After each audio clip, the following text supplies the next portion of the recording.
నరదిష్టి అనేటువంటిది 2 రకాలుగా ఉంటుందండి.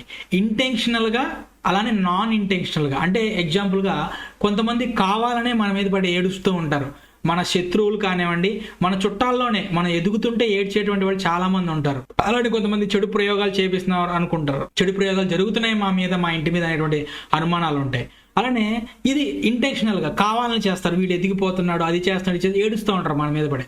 నాన్ ఇంటెన్షనల్ ఉంటుందండి. అంటే వాళ్ళకి తెలియకుండా, అరే ఈ హౌస్ భలే ఉంది, చాలా బాగా కట్టుకున్నారే, మోడల్ చాలా బాగుంది, ఈ హౌస్కి కలర్ ఉంది, ఇలా నాన్ ఇంటెన్షనల్గా అంటే వాళ్ళు జస్ట్ అలా అనుకోవడం ద్వారా కూడా ఇంటిపైన నెగిటివ్ ఎనర్జీ అనేటువంటి వస్తుందండి. సో ఈ విధంగా ఇంటెన్షనల్ అండ్ నాన్ ఇంటెన్షనల్కి సంబంధించినటువంటి నెగిటివ్ ఎనర్జీస్ పోగొట్టుకునేటువంటి యంత్రం అండి.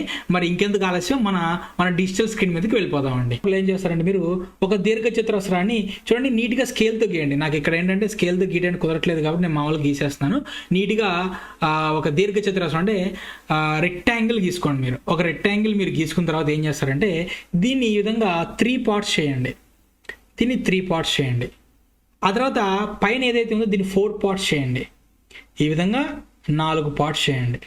గీసిన తర్వాత మీరు ఏం చేయాలంటే, ఇక్కడ చూసుకోండి, 56, 4, 5, 45. తర్వాత ఏం చేయాలి, దీన్ని ఇక్కడ ఏం రాయాలి మనం, రామధూత హనుమాన్.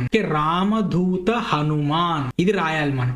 ఓకే, ఇక్కడ గుర్తుపెట్టుకోండి, ఈ యంత్రం ద్వారా మనం అతి శక్తివంతమైనటువంటి హనుమంతుణ్ణి ఈ యంత్రంలోకి మనం తీసుకురావటం జరుగుతుంది.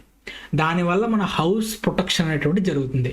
ఇక్కడ ఈ బాక్స్ ఏం చేయాలంటే, హౌస్ ఓనర్ ఎవరైతే ఉన్నారో ఆ హౌస్ ఓనర్ యొక్క పేరు అనేటువంటిది రాయాలి. ఫర్ ఎగ్జాంపుల్ నేనున్నాను అనుకోండి, ఆ హౌస్ ఓనర్ నేను అనుకోండి, నా పేరు నేను రాసుకుంటాను. ఏం రాసుకుంటాను, నేను వివేక్ చంద్ర అని నేను నా పేరు రాసుకుంటాను. ఇంగ్లీష్లో రాసుకోండి, తెలుగులో రాసుకోండి, హిందీలో రాసుకోండి, మీకు నచ్చిన భాషలో రాసుకోండి. మీకు ఒక డౌట్ రావచ్చు, సార్ మేము రెంటెడ్ హౌస్లో ఉంటున్నాం సార్ అంటే, చూడండి, మీరు ఆ హౌస్లో ఉన్నంత కాలం ఆ హౌస్ మీద ఉండేటువంటి నెగిటివ్ ఎనర్జీ, నెగిటివ్ ఇంపాక్ట్స్ మీరే ఓనర్స్.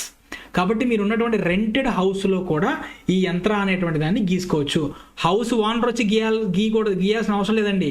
రెంటెడ్ హౌస్లో ఉంటున్న ఆ హౌస్కు ఓనర్ మీరే. కాబట్టి ఈ యంత్రాన్ని మీరే గీసుకోండి. ఓన్ హౌస్ ఉన్న వాళ్ళు గీసుకోవచ్చు, రెంటెడ్ హౌస్లో ఉన్నటువంటి వాళ్ళు కూడా ఎవరైనా సరే ఈ యంత్రాన్ని గీసుకోవచ్చు.